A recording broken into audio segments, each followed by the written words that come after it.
So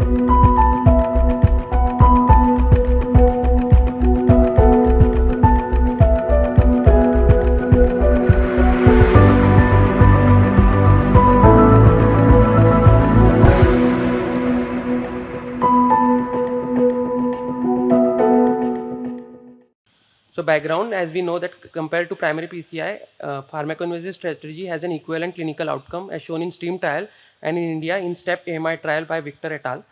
Switch over from clopidogrel to higher potent P2Y2 inhibitor is preferable during pharmacoinvasive PCIs as shown in SAMPA trial. And after fibrin-specific thrombolytic therapies, this switchover should be safe after 24 hours as per the international expert consensus document. Pharmacoinvasive strategy beyond 24 hours is also beneficial as per the CAMIR registry, and problems of PCI in pharmacoinvasive and primary PCI are same such as no flow and reflow.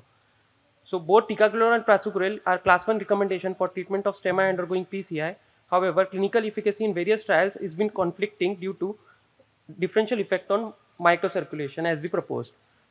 Theoretically, Ticagrelor is superior to Prasugrel as it inhibits the adenosine uptake by decreasing reperfusion injury, by increasing coronary blood flow and decreasing infiltration by neutrophils. In IRSA 5, it has been shown that Prasugrel is superior to Ticagrelor in terms of MACE and also reported less bleeding complication in ACS patients. However, there are only 40% of STEMI patients and no effect on microcirculation reported.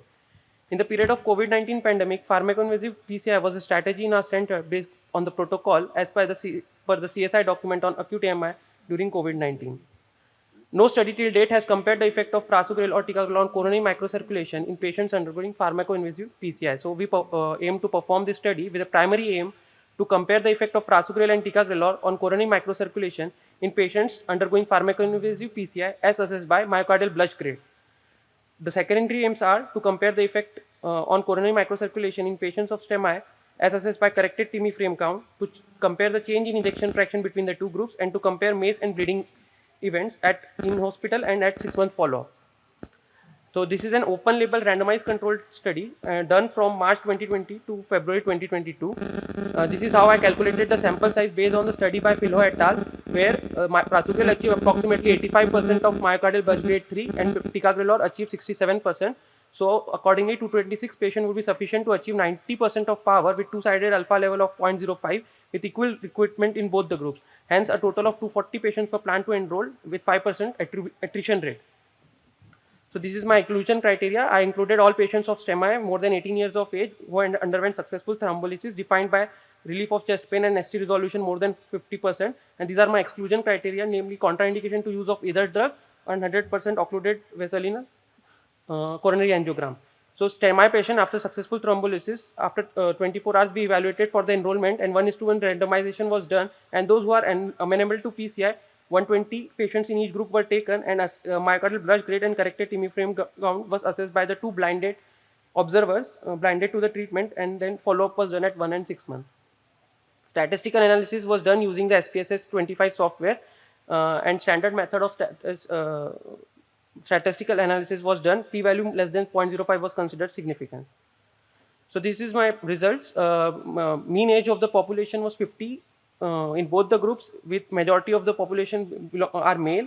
Symptom to lysis time is 5 hours in both the group approximate, and lysis to balloon time is 40 hours in both the groups. Drug to balloon time is 2.5 hours. Majority of the patient in our study are anterior wall MI, approximately 55%, and the biochemical parameters are similar between both the groups. So these are my baseline angiographic parameters. As we can see that the majority of the population in our study belongs to had a pre-procedural TIMI flow of 2 and 3, approximately 70 to 80%, and the thrombus grade of 2 to 3 in approximately 80% of the population. So this is the main slide. Effect on coronary microcirculation. Here we can see that post-procedural TIMI flow and myocardial blush grade is more with group on patient of group B, that is on Prasugrel, as compared to those on group A who are on Ticagrelor, which are statistically significant, and thus resulting in a lower TIMI flow, corrected TIMI frame count in patient on Prasugrel as compared to those on Ticagrelor. The bar diagram on the right is shown that the myocardial blush grade is more with patients on Prasugrel as compared to those on Ticagrelor. which is statistically significant myocardial burst grade 3. So the comparison of ejection fraction between the two groups, as we can see that both ejection fraction is shown, both drugs show improvement in ejection fraction. However, this improvement is more with group on Prasugrel. So hospital MACE event was similar in both the group, and at 6 months it is more with Ticagrelor, attributed to high reinfarction rate. This is the first adequately powered study to compare the effect of P2YT inhibitors on coronary microcirculation. Prasugrel is shown to be superior to Ticagrelor to improving coronary microcirculation by Philo et al. In this study, we report that Prasugrel was superior with respect to primary outcome as assessed by myocardial blood rate and corrected TIMI frame count. Change in ejection fraction is comparable to baseline and was significantly higher in patients on Prasugrel compared to Ticagrelor. There is no significant in major and minor bleeding. This is the parameter: stronger platelet inhibition, reduction in pro-inflammatory cytokines, and less damage to microcirculation may be the cause why Prasugrel is beneficial. So limitation: it is an open label study, short duration of follow-up, more objective methods such as microcirculation obstruction and IMA was done, ejection fraction was not success. This is my final slide. Conclusion: Prasugrel produces a greater improvement in coronary microcirculation than Ticagrelor, resulting in improved myocardial sulfate in patients of STEMI undergoing pharmacoinvasive PCI. Thank you.